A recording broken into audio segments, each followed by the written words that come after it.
Olá, bom dia.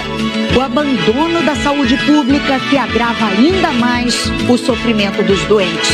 No interior de São Paulo, pacientes com câncer enfrentam longas peregrinações para se tratar quando poderiam ser atendidos bem mais perto de casa. Nos postos de saúde, o problema é a falta de medicamentos mais básicos. Em Goiânia, faltam analgésicos, antibióticos e remédio para pressão alta. Enquanto isso, a Anvisa gasta milhões para bancar viagens dos inspetores que fiscalizam empresas do exterior. A própria agência reconhece que o atual modelo é ultrapassado e custa caro demais, mas o sindicato dos servidores resiste às mudanças. A polícia fechou uma gráfica em São Paulo que produzia dinheiro falso até com marca d'água. A quadrilha enganava as vítimas e trocava as notas na saída de caixas eletrônicos. E depois de 13 inquéritos no Supremo, o líder do governo no Senado e presidente do MDB vira réu pela primeira vez. Romero Jucá é acusado de receber propina da Odebrecht. A Advocacia Geral da União pede que o STF priorize o julgamento do indulto de Natal concedido pelo presidente Temer. Foi uma reação à decisão do ministro Luiz Roberto Barroso, que impôs limites ao benefício. A primeira mulher a comandar a agência de espionagem americana tem um histórico de torturas em prisões secretas. A polêmica Gina Haspel ganhou espaço com mais uma mexida no primeiro escalão de Trump. São estes os nossos destaques. E hoje é quarta-feira, 14 de março. O Bom Dia Brasil está começando. A gente começa o Bom Dia de hoje falando das verbas milionárias gastas pela Anvisa, a Agência Nacional de Vigilância Sanitária, com viagens internacionais. O objetivo é fiscalizar empresas estrangeiras que exportam para o Brasil. Então, o levantamento mostra, Ana Luísa, que são 14 milhões de reais por ano com passagens, hotéis, restaurantes, tudo pago pela Anvisa em viagens pela Europa, Estados Unidos, Ásia. Vamos falar com o Rodrigo Bocardi em São Paulo. Bom dia, Rodrigo. Olha, é um processo caro e longo, né, para regularizar a entrada de remédios e equipamentos no país. Bom dia para você, Chico, Ana Luísa, bom dia a todos. Medicamentos e equipamentos já testados exaustivamente pelos melhores laboratórios do mundo. Além de cara, essa burocracia atrasa a chegada desse material para pacientes que correm risco de vida. Vamos ver na reportagem do Bruno Tavares, Larissa Santana e Sheila Natal. Viagens internacionais são rotina para os inspetores da Anvisa. É o trabalho deles fiscalizar as empresas estrangeiras que exportam para o Brasil. Isso custa dinheiro. 14 milhões de reais por ano com passagens e despesas pagos pela Anvisa. Também custa tempo dos inspetores. No ano passado, um deles passou 166 dias fora do Brasil, a serviço da Anvisa. Praticamente metade do ano. As viagens começaram por Alemanha e Espanha. Em fevereiro ele foi à China, voltou ao Brasil e 2 semanas depois estava na China de novo, com uma passagem pela Coreia do Sul. Em seguida vieram Singapura, Estados Unidos, Porto Rico, Bélgica e Holanda. Foram 9 países no ano. E uma conta de R$ 172.687, verba que o inspetor recebeu da Anvisa para bancar hotéis, transporte e alimentação. É a chamada diária. Ano após ano, os inspetores da Anvisa estão entre os campeões de diária do governo federal, individualmente, logo depois de fundações educacionais. Os números foram conseguidos pela TV Globo depois de um cruzamento de dados disponíveis no Portal da Transparência, site que divulga receitas e despesas do governo federal e em edições do Diário Oficial da União. Mas por que a Anvisa gasta tanto dinheiro e tanta mão de obra? É para emitir o certificado de boas práticas, um selo que garante que empresas estrangeiras seguem as normas e os padrões brasileiros. Mas enviar inspetores a cada empresa demora. E custa também o tempo dos fabricantes. Se o produto deles for um remédio, a espera é de alguns meses. Agora, se for um equipamento, como esse ultrassom, a fila chega a 2 anos e 8 meses, porque existem vários lançamentos nessa área. A própria Anvisa reconheceu que esse processo precisa mudar e já criou um novo modelo, pelo menos para fiscalizar equipamentos médicos.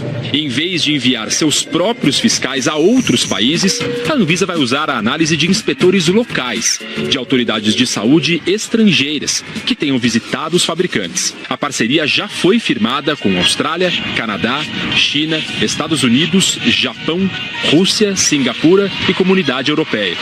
Todas as autoridades regulatórias do mundo inteiro estão buscando novos mecanismos de uma maior confiança, de reconhecimento entre auditorias feitas por uma autoridade serem utilizadas por outra, exatamente para reduzir custos e pessoal que fica indisponível para outras ações quando está realizando aquela inspeção.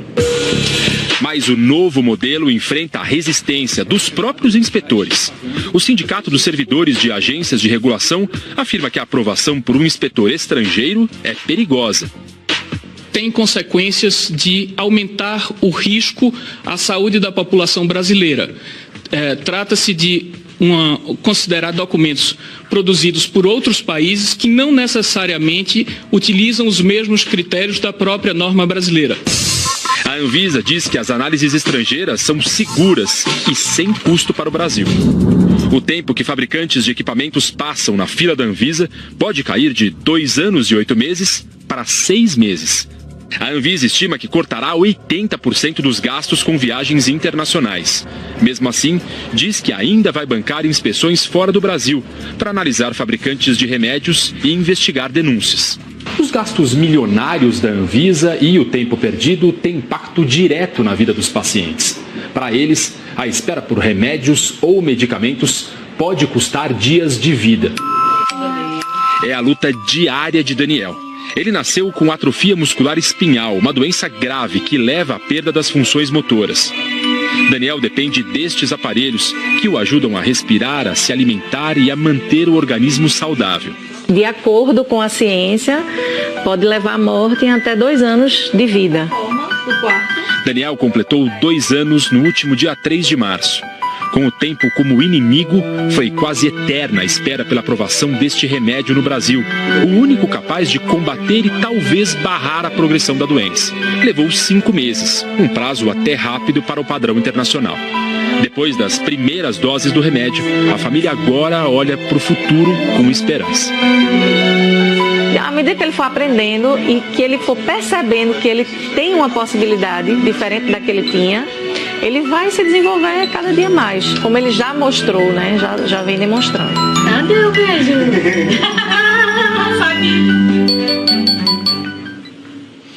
Pouco mais da metade das visitas internacionais feitas pela Anvisa são nos Estados Unidos, na França e na Alemanha, segundo dados da agência dos últimos anos.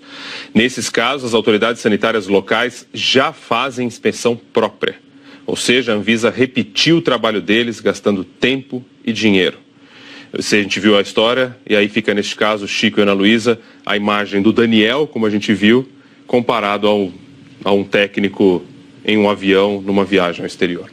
Uma imagem que dói na gente, né, Rodrigo? Qualquer coisa que possa ser feita para agilizar a liberação de medicamentos e equipamentos, para trazer algum alívio para essa família e para tantas outras que sofrem no Brasil, está valendo, né?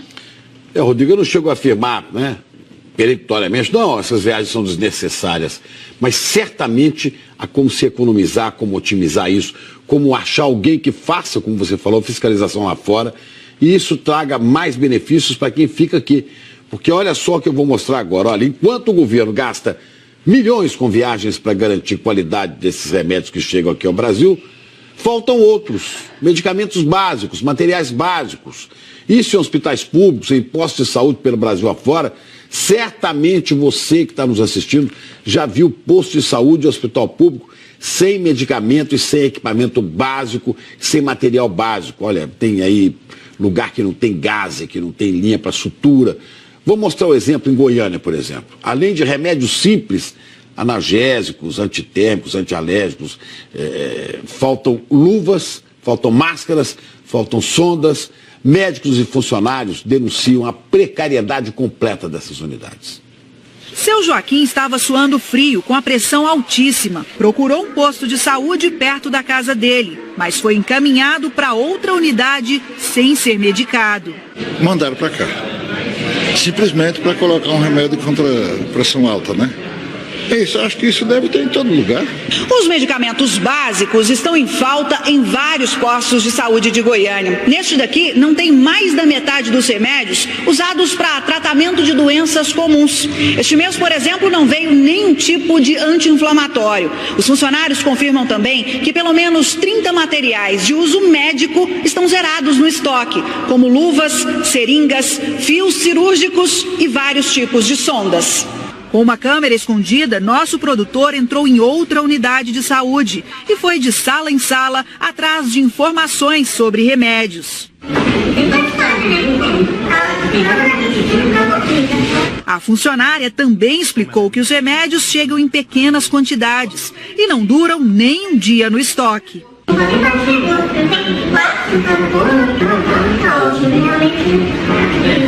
O problema foi confirmado por uma médica que não quer se identificar, mas conversou com a gente por telefone. Antibiótico não tem, remédio para dor não tem. Tá faltando muita coisa. Eu sei de um colega que deu um plantão aqui que não tinha adrenalina, que é uma droga básica para uma parada cardíaca. Então, assim, eu passo o plantão inteiro rezando para não ter paciente grave, porque se chegar não tem o que fazer por ele. Este rapaz, que tem acompanhado a avó nos postos de saúde, está indignado com a situação. Falta de material, os médicos estão todos assustados, sem estrutura nenhuma. Bom, a gente viu aí. Agora, o que dizem as autoridades? Olha só, a Secretaria Municipal de Saúde de Goiânia disse que as denúncias das médicas não procedem não e que distribuiu remédios de acordo com o perfil de atendimento de cada unidade. A Secretaria disse ainda que já abriu processo para compra emergencial de medicamentos para normalizar a distribuição e que vai apurar todas as denúncias. É porque certamente essas autoridades não usam esse serviço de saúde que oferecem à população. Pois é, como a gente viu aí na reportagem, falta de medicamentos, de material básico, mas faltam também serviços e estruturas importantes para o paciente, como esses aqui, olha só. No interior de São Paulo, o problema são as longas distâncias que pacientes com câncer têm que percorrer para fazer o tratamento. Mesmo existindo hospitais especializados perto das cidades onde esses pacientes moram, eles precisam viajar até 400 quilômetros por dia para conseguir atendimento. Os locais são definidos pela Secretaria Estadual de Saúde. Seu Claudino mora em Lucélia, no centro-oeste de São Paulo, a pouco mais de 100 quilômetros de Presidente Prudente. No final do ano passado teve câncer de próstata, fez a cirurgia e parte do tratamento na cidade vizinha. Agora foi avisado que vai fazer a radioterapia em Ourinhos, uma viagem de quase 500 quilômetros de distância da casa dele. Eu não tenho condições de se deslocar um carro todo dia para andar 230 vezes, 230 para voltar. Aí não aguenta. Seria compreensível se em Presidente Prudente não tivesse vaga para o tratamento. Mas esta clínica de radioterapia é credenciada pelo Ministério da Saúde e atende pacientes da rede pública. Tem capacidade para atender até 100 pessoas por dia, mas apenas 70 estão sendo tratadas aqui. Elaine é auxiliar de enfermagem e mora em Marília, também no interior de São Paulo, e vive uma situação semelhante. No ano passado descobriu um câncer de mama, fez cirurgia e iniciou a quimioterapia no hospital de Marília mesmo. Mas a fase final do tratamento, a radioterapia, ela tem que fazer em Presidente Prudente. Eu achava que eu ia fazer todo o tratamento aqui em Marília. Todos os dias, Elaine acorda de madrugada. Ela e mais 14 pacientes de Marília viajam de van quase 400 quilômetros, ida e volta até o Instituto de Radioterapia de Presidente Prudente, no extremo oeste do estado de São Paulo. É cansativo.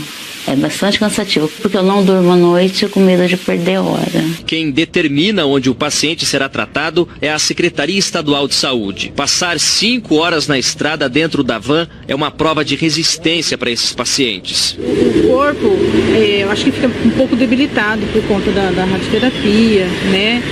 O seu psicológico não fica legal e é cansativo mesmo. cansa mais? É o tratamento ou esse percurso que a senhora tem que correr todo dia?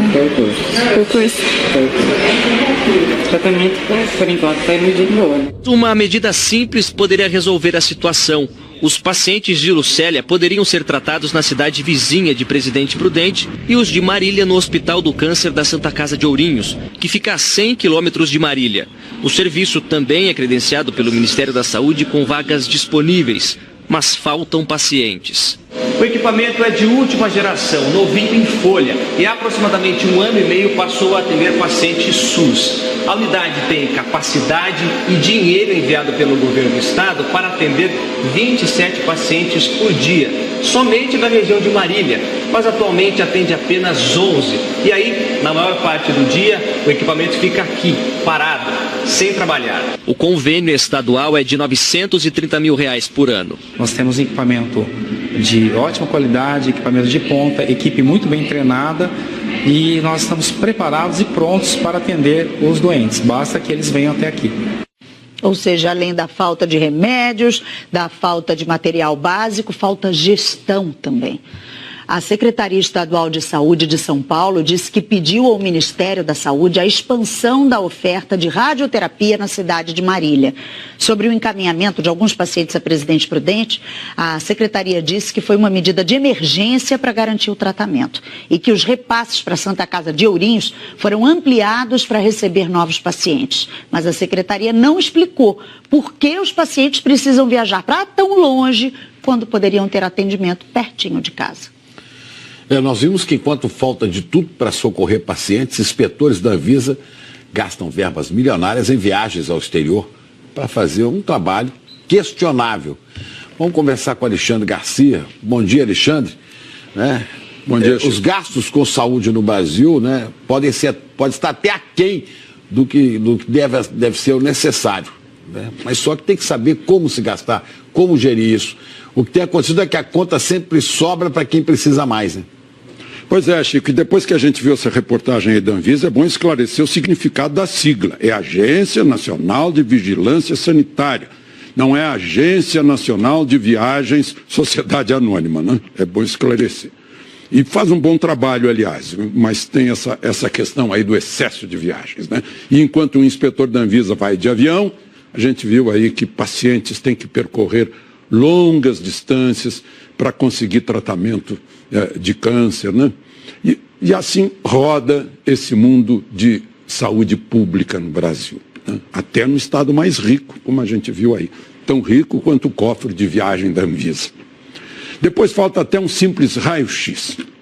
Agora, pena que um leigo não entenda aí como tem que voar para o mundo, pelo mundo, para fiscalizar um aparelho alemão ou japonês, se o próprio fabricante sabe que tem um nome a zelar, que existe uma garantia, que existem testes na entrega no Brasil. Mas o leigo não tem que se meter, ainda mais em corporações que se apropriam do que seria para servir ao público. Aí sobra o seu Claudino aí que a gente mostrou, Tem que viajar quase 500 quilômetros de ida e volta para radioterapia do câncer da próstata, dona Elaine, que precisa se acomodar numa van cheia por 400 debilitantes quilômetros diários, como se já não bastasse a radioterapia. Faltam vagas, faltam remédios. O que a gente viu em Goiânia acontece no país inteiro. E imaginem as pessoas com direito garantido pela Constituição tem que procurar defensor público, entrar na justiça para garantir um direito básico. Dinheiro não falta, é o que mostram essas viagens da Anvisa. Agora eu pergunto, será que não haveria também inspetorias em tantas secretarias de direitos humanos para denunciar essas coisas? Todos pagam tantos tributos e certamente dinheiro existe. Talvez falte canalizar o dinheiro para os fins do Estado. Talvez falte, como a Ana Luísa acabou de lembrar, gestão. Falte mais gerenciar os serviços públicos. Mas se for de gerência, de gestão, de capacidade, de preparo, falta isso e não falta dinheiro, falta gestão, aí fica mais complicado. Porque aí vem de longe, vem lá dos bancos das salas de aula. Ana e Chico. Obrigada, Alexandre. E o presidente do MDB e líder do governo, Romero Jucá, virou réu em ação penal no Supremo Tribunal Federal por corrupção passiva e lavagem de dinheiro. Por isso a gente volta a Brasília agora para falar com a Juliana Morrone. Juliana, bom dia. É a primeira denúncia recebida com base na delação premiada de executivos da Odebrecht. Bom dia, Ana Luísa. Bom dia, Chico. Bom dia a todos. Um dos ex-executivos da Odebrecht, Cláudio Melo Filho, disse que o senador Romero Jucá recebeu R$150 mil de propina em troca de ajuda para a Odebrecht na tramitação de medidas provisórias de interesse da empreiteira. Foi uma decisão por unanimidade. A primeira turma do Supremo aceitou a denúncia e decidiu tornar Romero Jucá réu por corrupção e lavagem de dinheiro. O senador do MDB é acusado de pedir à Odebrecht R$150 mil em propina.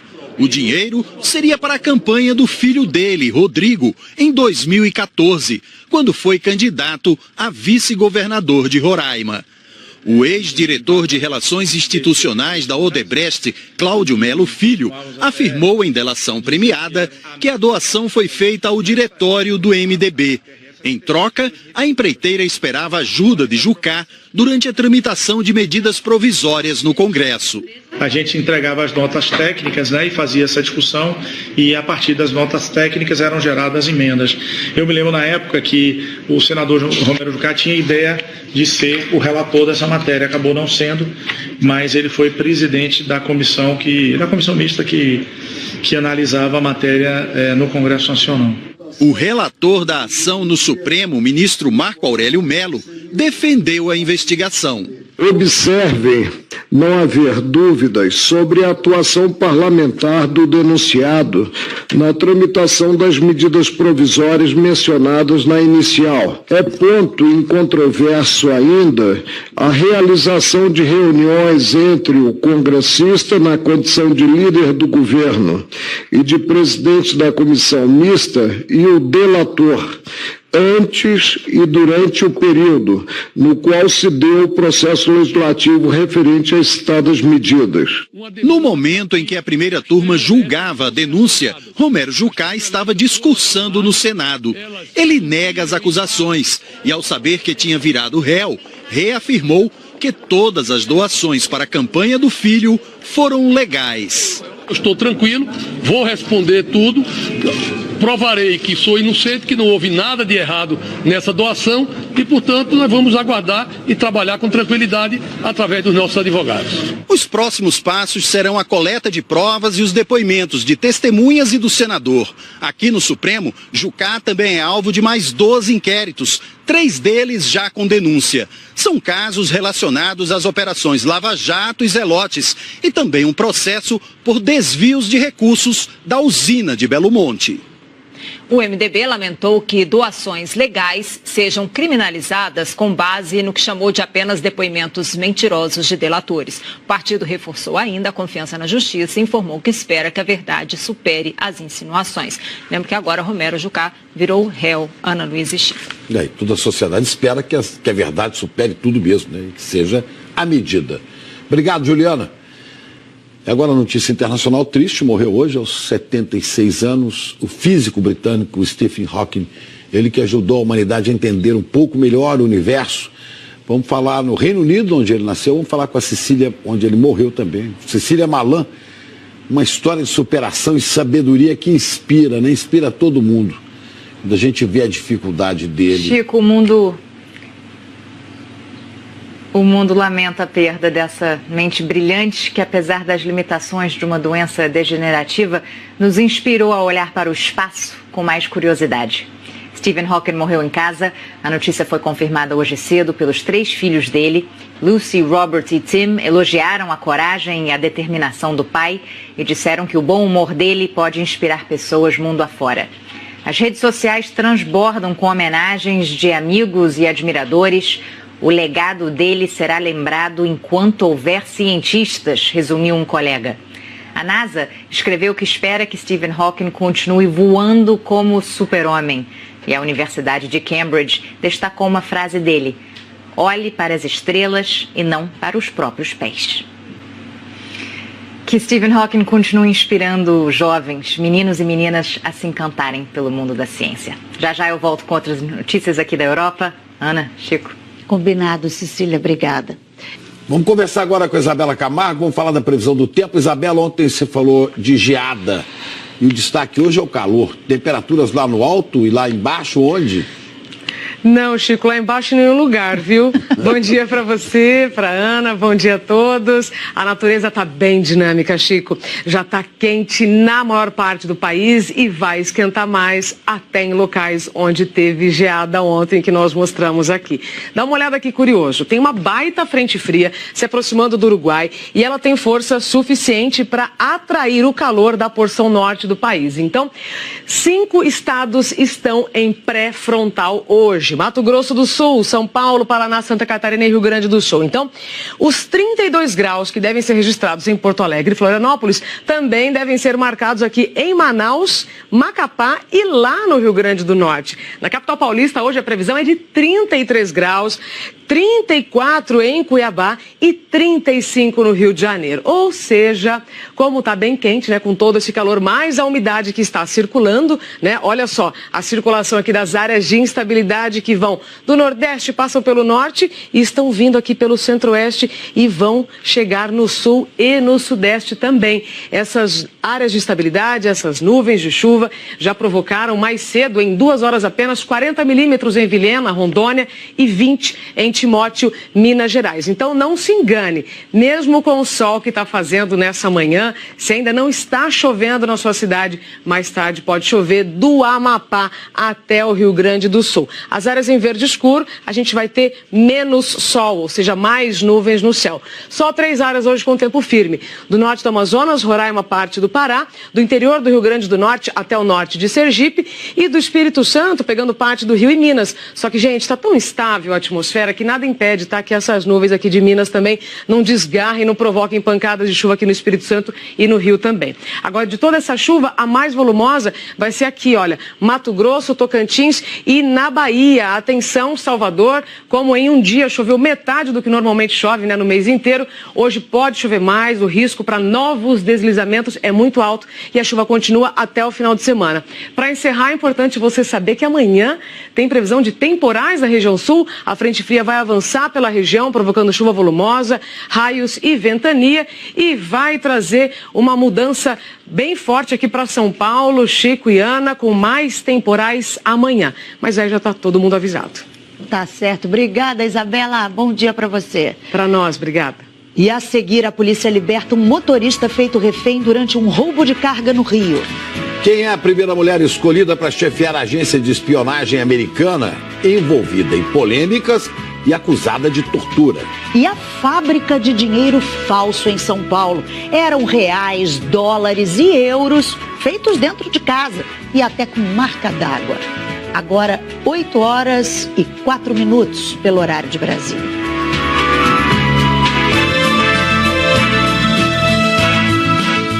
Em São Paulo, a polícia prendeu 2 pessoas que falsificavam dinheiro em casa.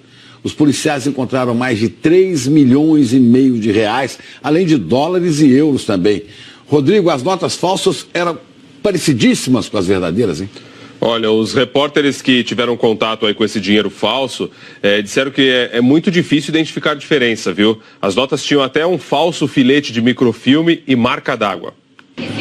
Essa casa simples no bairro da Saúde, zona sul de São Paulo, escondia uma fábrica de dinheiro falsificado. Na sala, em vez dos móveis, máquinas impressoras, papel e tinta. Material usado pelos criminosos para imprimir as cédulas falsas. O processo de fabricação incluía as matrizes e equipamentos para secar o dinheiro. Esse é papel para imprimir dinheiro. Estão prontas para recortar. Já pronto para ser colocado em circulação. Essa gráfica funcionava há pelo menos 2 meses, produzia principalmente notas de 50 e de 100 reais. Os bandidos também falsificavam dólares e euros. As cópias eram muito parecidas com as notas originais. Tinha o filete que simula o microfilme do dinheiro e até a marca d'água com o símbolo da República. Segundo a polícia, os criminosos convenciam quem saía com dinheiro verdadeiro de caixas eletrônicos a trocar pelas notas falsas, alegando que precisavam de troco. 2 homens foram presos, o dono da casa, Nelson Yuji Sato Fukuhara, e o vizinho dele, Marcelo Bruce. São técnicos, um especializado no papel, na impressão, outro especializado na tinta, no layout e outras coisas que são... Então, cada um tem uma função específica. Falsificar dinheiro é crime federal, pena de 3 a 12 anos de prisão. Chico e Ana Luísa. E do jeito que está aquele ali, é difícil até para um especialista identificar, né, Rodrigo? Impressionante. Só dá para... Só com a luz mesmo, a luz negra, né, que o pessoal usa ali, que dava para perceber a diferença. Verdade. Obrigada, Rodrigo. Valeu. E olha, a polícia libertou um caminhoneiro feito refém por bandidos ontem à noite no Rio. Os criminosos queriam levar a carga para dentro de uma favela. Um ladrão foi preso. Só no começo desse ano, o Estado registrou quase 1000 roubos de carga. Esse caminhoneiro falou dos minutos de pânico que viveu ontem à noite. Ele já desceu do banco de trás do carro, já entrou pela janela do caminhão e já foi me ameaçando que me matasse e que eu tinha que ir pro inferno 2 vezes para ir pro inferno de novo e me levar, não custava nada. Ele dirigia esse caminhão carregado de carne quando foi atacado por bandidos. O motorista foi rendido bem na hora em que passava pelo Trevo das Missões, que liga a rodovia BR-040 à Avenida Brasil. Policiais do Batalhão de Policiamento em Vias Expressas foram chamados e conseguiram parar o caminhão a cerca de 3,5 km do local do roubo. Um bandido foi preso e os outros assaltantes fugiram num carro. A PM disse que os bandidos levariam a carga para a favela Furquim Mendes, no Jardim América, zona norte do Rio. A comunidade fica bem perto do ponto onde os criminosos renderam o motorista. São cerca de 6 quilômetros de distância. A polícia já sabe que as quadrilhas atacam os motoristas nas vias expressas perto das comunidades para facilitar a fuga. Só no primeiro mês do ano, 977 cargas foram roubadas em todo o estado. Em média, são 31 caminhões assaltados por dia. Os caminhoneiros dizem que se pudessem escolher, não fariam mais entregas aqui no Rio. Nem os motoristas daqui do Rio não gostam de carregar pro Rio. Todo dia, se não acontece com a gente, acontece com alguém que tá lá junto com a gente, que vai descarregar no mesmo local da gente. Toda hora a gente tá sabendo notícias, assim. Que terror, hein, que essas pessoas vivem. 8h10 agora, a Glória vai atualizar pra gente a situação em São Paulo do trânsito, transporte. Rodrigo, vamos ver um acidente que ocorreu mais cedo no viaduto Engenheiro Alberto Badra. Foi um engavetamento que teve em cima do viaduto e o pessoal que chegava da Dutra para pegar ali a Radial Leste enfrentou uma baita de uma lentidão. 4 veículos envolvidos nesse acidente. Essas imagens foram feitas mais cedo pelo Globocop. Informação de que a pista está liberada e a gente vai atualizar agora no Waze como é que está a situação ali no viaduto. Ainda o trânsito muito difícil para o pessoal que sai da Dutra em direção ali à Radial Leste, tá vendo? Ó, trânsito bem complicado em direção à Radial Leste. Depois, passado o viaduto Engenheiro Alberto Badra, a situação melhora. Temos a nossa câmera, inclusive, ali na Aricanduva. Vamos dar uma olhadinha como é que tá a situação, então, para o motorista na imagem, ao vivo. Aqui mostrando lentidão, então, no viaduto e lentidão também no sentido ali da rodovia Presidente Dutra, mostrando para vocês na imagem ao vivo da nossa câmera ali na Aricanduva. Teve acidente mais cedo também, que eu mostro daqui a pouquinho para vocês na Hageb Bischoff. Tá bom, valeu, tá bom? Glória, Daqui obrigado. a pouco eu trago as imagens para vocês, então. A gente vai para um intervalo agora e já vamos falar do conflito do momento entre o judiciário e o executivo brasileiros, o indulto de Natal para os acusados de corrupção. Tem toda essa discussão rolando, a gente vai atualizar você. E ainda outras notícias de São Paulo, agora 8h11.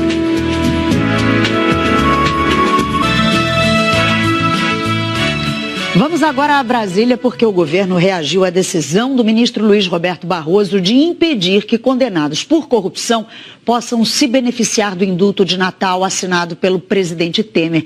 Juliana, é mais um conflito entre executivo e judiciário. Ana Luísa, um dos ministros do governo Temer, Carlos Marum, da Secretaria de Governo, foi escalado para atacar a decisão do ministro Luiz Roberto Barroso. O ministro da Justiça também criticou a decisão.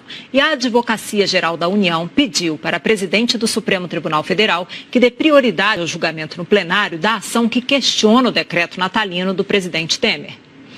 Foi mais um dia de irritação no Planalto, que à noite pediu ao Supremo, por meio da Advocacia Geral da União, pressa no julgamento em plenário. O governo quer manter do indulto de Natal o perdão aos presos como assinado pelo presidente Temer. Há 2 dias, o ministro Luiz Roberto Barroso suspendeu o indulto para condenados, por exemplo, por corrupção e lavagem de dinheiro. E os ministros do Supremo terão que dizer se concordam com o entendimento de Barroso.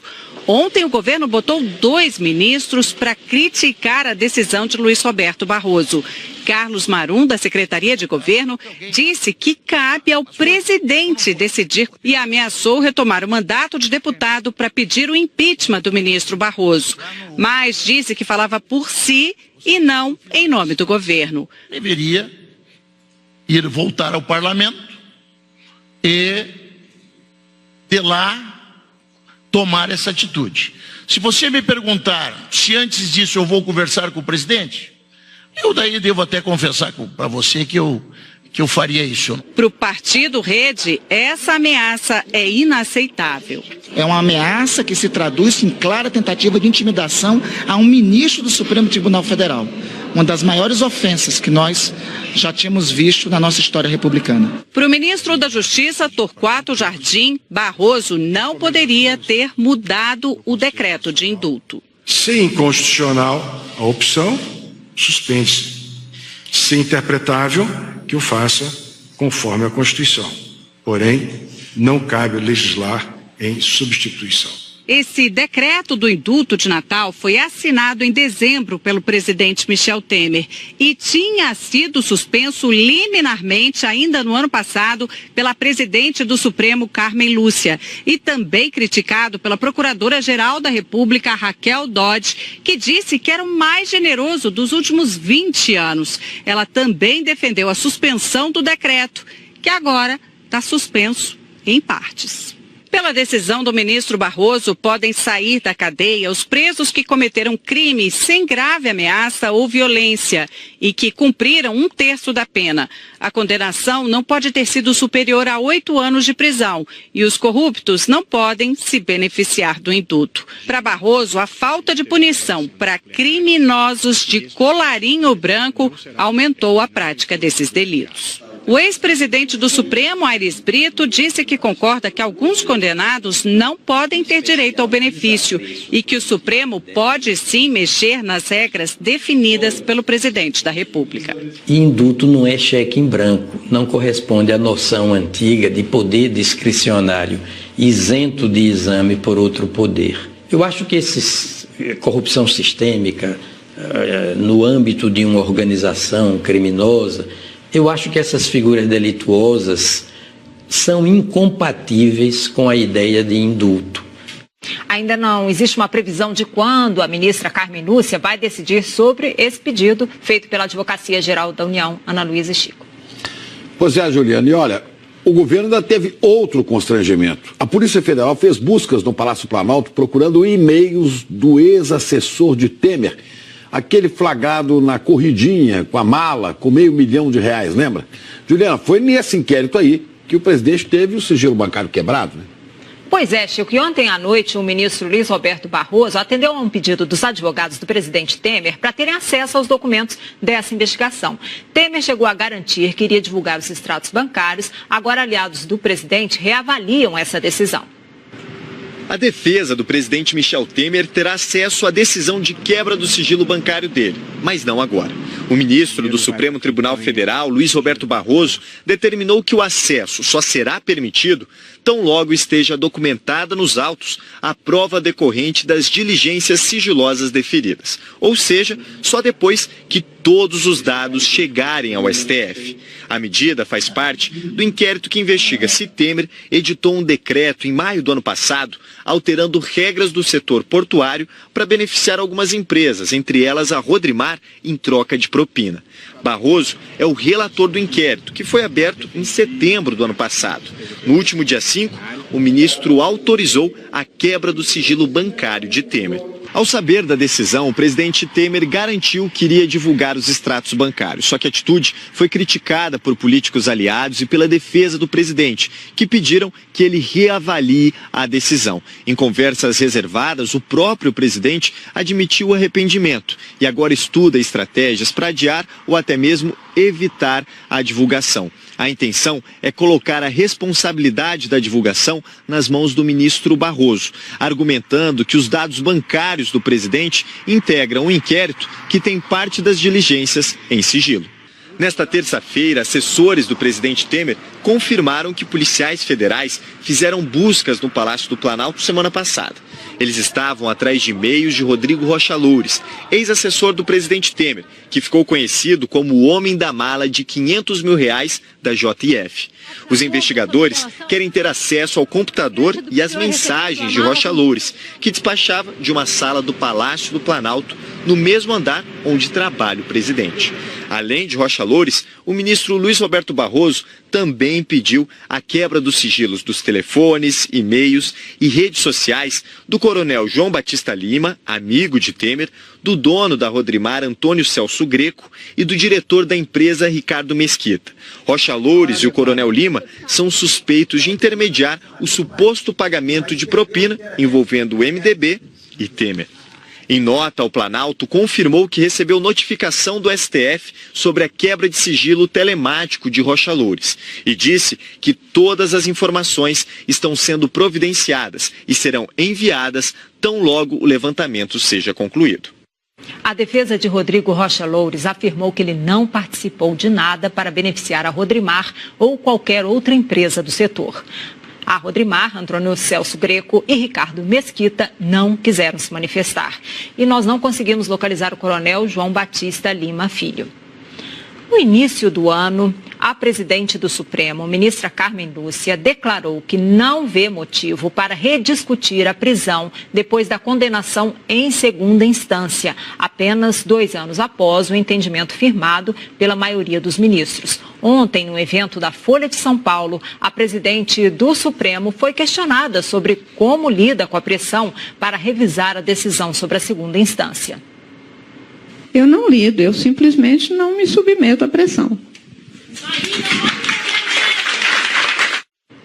Desde 2016, o plenário do Supremo entendeu que a pena pode começar a ser cumprida após a condenação na segunda instância da Justiça. De lá para cá, parte da classe política não se conforma e quer rediscutir o entendimento da maioria dos ministros. Ana Luísa, Chico. Obrigada, Juliana. E a seguir tem operação agora de manhã para combater as milícias no Rio. E o Reino Unido vai anunciar sanções contra a Rússia pelo caso do ex-espião envenenado. Agora são 8h22, hora de Brasília. O Ministério Público pediu o bloqueio de R$10 milhões da empresa Anglo American, responsável pelo derramamento de minério no córrego que abastece a cidade de Santo Antônio do Grama, na zona da Mata Mineira. Técnicos do IBAMA sobrevoaram a região e estimaram um vazamento de pelo menos 250 metros cúbicos do mineroduto da Anglo American. A empresa disse que a mistura que vazou é composta de minério de ferro e água e que esse resíduo não é perigoso. Mesmo assim, o fornecimento de água foi suspenso para 4.100 pessoas. No fim da tarde de ontem, os moradores fizeram um protesto. Equipes do Ministério Público e da Secretaria de Meio Ambiente passaram o dia avaliando a extensão dos danos ambientais. Ontem, o minério chegou ao Rio Casca, que abastece a cidade com o mesmo nome. Durante a madrugada, a Anglo American criou um sistema de captação provisório, bombeando água de outro córrego para permitir o abastecimento de metade da cidade. Ana Luísa, a Anglo American diz que tem distribuído água mineral para os moradores de Santo Antônio do Grama e que até sexta-feira será instalada uma adutora para funcionar como alternativa permanente de captação de água. aproveitando hoje, inclusive, que vai ser um dia com bastante sol, né, em todo o país. Nós já falamos mais cedo, mas agora eu vou falar para São Paulo. Hoje, Rodrigo, vai ser um dia muito quente, tá? Se prepare para 33 graus mais tarde na capital paulista. Nós já temos 24 agora, lembrando que é uma semana, a máxima foi de 23, olha só que diferença. Então hoje 33 graus, tem muita umidade circulando na atmosfera, então veja só, nós estamos com uma frente fria lá no Uruguai, mas ela já consegue trazer, olha, calor aqui da região norte, tá? Então vem aqui esse ar bem quente junto com a umidade que está circulando, nós temos áreas de instabilidade já rondando aqui, olha só. Tá? E isso vai ganhando corpo durante o dia, tá certo? Então, se prepare. Se você está saindo de casa agora, tá vendo esse dia bonito? Mais tarde nós podemos ter chuva e pode ser chuva forte, tá, Rodrigo? Aquela chuva volumosa e que vai vir como veio anteontem, com rajadas de vento e com raios também. Pelo menos estamos com todas as condições para que isso aconteça. Que calorão aí. Pois é, e vamos ficar assim, olha, até sábado. Então, amanhã nada muda, mínima de 21, máxima de 32. Sexta-feira a gente vai ter uma pequena queda, tá, na temperatura máxima, por conta dessa frente fria que hoje está lá no Uruguai, e ela vem seguindo o caminho pela região sul, vai chegar aqui amanhã. Então, na sexta a gente vai sentir essa pequena queda e no sábado o calor aí volta para os 30 graus. E o que não muda de hoje até o final de semana são aí as pancadas de chuva, chance grande aí até o final de semana. Valeu, Isa, obrigado, bom dia para você. Pra nós, até amanhã. Já vai pro intervalo. Já a gente vai saber quem é a mulher nomeada pelo presidente americano Donald Trump para ser a nova chefe da CIA. Mais detalhes da história dela, o serviço secreto dos Estados Unidos. E também mais notícias de São Paulo, agora 8 horas e 1 minutos.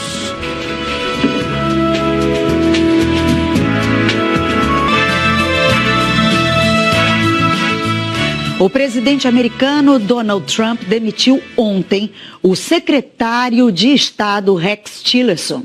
Ele ficou sabendo da demissão através da rede social de Trump. É mais uma baixa num governo que vem se mostrando frágil desde o início. Com a saída de Tillerson, já são 36 demissões ou renúncias de assessores do presidente Trump desde o início do governo, média de 1 a cada 10 dias. Na semana passada, o principal conselheiro econômico da Casa Branca, Gary Cohn, deixou o cargo depois que Trump decidiu sobretaxar o aço e o alumínio importados. Quem também pediu para sair nos últimos dias foi a diretora de comunicação da Casa Branca, Hope Hicks, uma aliada de longa data do presidente. As demissões que deram mais dor de cabeça ao presidente Trump foram a do estrategista-chefe Steve Bannon e a do diretor do FBI, James Comey. Eles deram informações comprometedoras sobre a relação da campanha de Donald Trump com os russos nas eleições de 2016. Depois da demissão, Rex Tillerson disse que ainda tinha muita coisa a fazer a respeito do comportamento perturbador do governo russo. Para o lugar dele, Trump nomeou Mike Pompeo, diretor da CIA. Pela primeira vez, a Agência Central de Inteligência Americana vai ser comandada por uma mulher. A escolhida por Trump é Gina Haspel, que assume o cargo envolvida em muitas polêmicas. Gina Haspel, de 61 anos, é a atual vice-diretora da CIA e tem mais de 30 anos de trabalhos na agência, alguns deles bem polêmicos. Haspel passou a maior parte da carreira na CIA trabalhando disfarçada e participou diretamente de um programa que mandava suspeitos de terrorismo para serem torturados em prisões secretas americanas em outros países. Em 2002, Haspel comandou pessoalmente a tortura de 2 suspeitos de terrorismo. Mais tarde, também foi acusada de mandar apagar as gravações dos interrogatórios brutais que aconteciam em uma prisão na Tailândia. Depois de anunciar a nova diretora, Trump elogiou a carreira e a experiência de Haspel. Ele disse que ela é uma pessoa extraordinária que ele conhece muito bem. A tortura foi amplamente utilizada pela CIA depois dos atentados de 11 de setembro de 2001. A agência e o governo do presidente George W. Bush chegaram a criar um nome para as técnicas de interrogatório que incluíam, por exemplo, afogamentos para obter informações. Era o Programa de Interrogatório Intensificado, usado para lidar com suspeitos de terrorismo.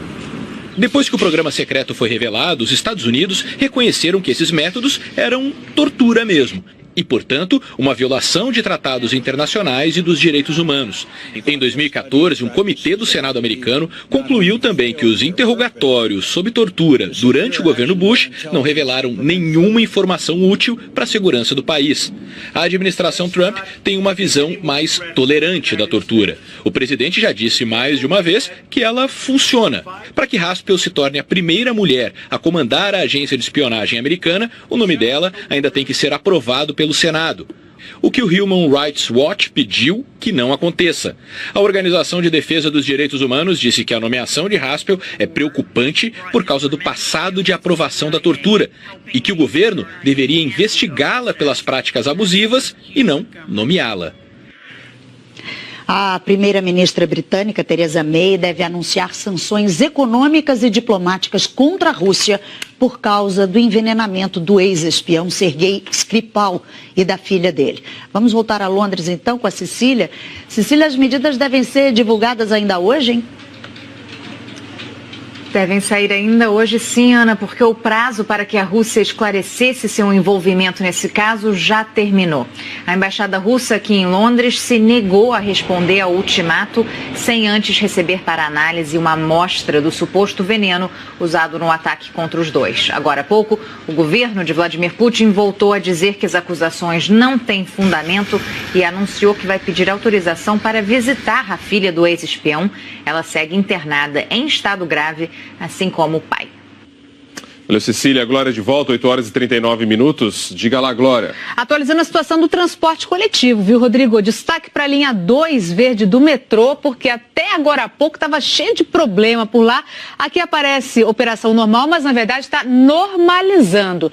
Teve falha no sistema de portas de um trem na estação Tamanduateí da linha 2 verde, sentido Vila Madalena. Por causa disso, a linha toda ficou com velocidade reduzida e agora é que a situação está se normalizando por lá. Vamos dar uma olhadinha numa imagem de um acidente que teve mais cedo entre um ônibus e uma moto. Foi na Hagué Bischoff. O motociclista fugiu do local do acidente, agora pistas liberadas. Ok, obrigado. 7 pessoas foram presas agora de manhã numa operação para combater uma milícia que atua na região metropolitana do Rio de Janeiro. O Pedro Figueiredo tem as informações e, como é milícia, a gente esperava isso. Entre os presos estão policiais militares, infelizmente, né, Pedro? É isso, Chico. Bom dia para você, bom dia a todos. 3 policiais militares já foram presos. Ao todo foram cumpridos 6 dos 8 mandados de prisão e uma 7ª pessoa foi presa em flagrante. Entre os presos, o policial militar Márcio Lima da Cunha, conhecido como Zebu e apontado como chefe da milícia. Essa operação do Ministério Público do Rio e da Delegacia de Repressão ao Crime Organizado tem como objetivo combater uma milícia que atua na cidade de Mesquita, na Baixada Fluminense. As investigações apontam que, além de cobrar taxa de segurança, o grupo também explora o serviço de sinal clandestino de TV a cabo, a venda de água, gás e até cestas básicas e também o transporte alternativo. Os moradores dizem que o bando anda armado com fuzis e pistolas pelas ruas. Nesse momento, os agentes cumprem um mandado de busca e apreensão no batalhão da Polícia Militar em Mesquita, onde a maior parte dos PMs presos trabalha. Chico e Ana. Obrigada, Pedro, pelas informações. Isso aí, chegamos ao fim. Vamos lá, Rodrigo. Vamos lá, muito show de bola aí hoje. Valeu, Cris. Olha só, pessoal, vou desejar uma boa quarta aí para todos e até amanhã. Boa quarta. Daqui a pouco serão divulgados os detalhes do Enseja deste ano, que é aquele exame que dá o certificado de ensino médio para jovens e adultos. A gente vai acompanhar. Uma ótima quarta para você. E a gente acompanha as homenagens a um dos maiores gênios da ciência, o britânico Stephen Hawking, que morreu hoje aos 76 anos. Agora há pouco, a primeira-ministra Theresa May e o ator Eddie Redmayne, que interpretou Hawking no cinema, lamentaram a morte dele. Acho que dá para dizer sem erro que o mundo tem hoje mais cientistas graças a Hawking. Até amanhã, gente. Até amanhã, pessoal. Gente, uma ótima quarta-feira. Obrigada pela companhia. Bom dia para você. Graças a eles que nos deixaram, a gente pode continuar suave na nave. Estamos todos nessa nave terra. E parabéns para você em Santa Inês do Maranhão, Vale do Pindaré. Aniversário. Até amanhã.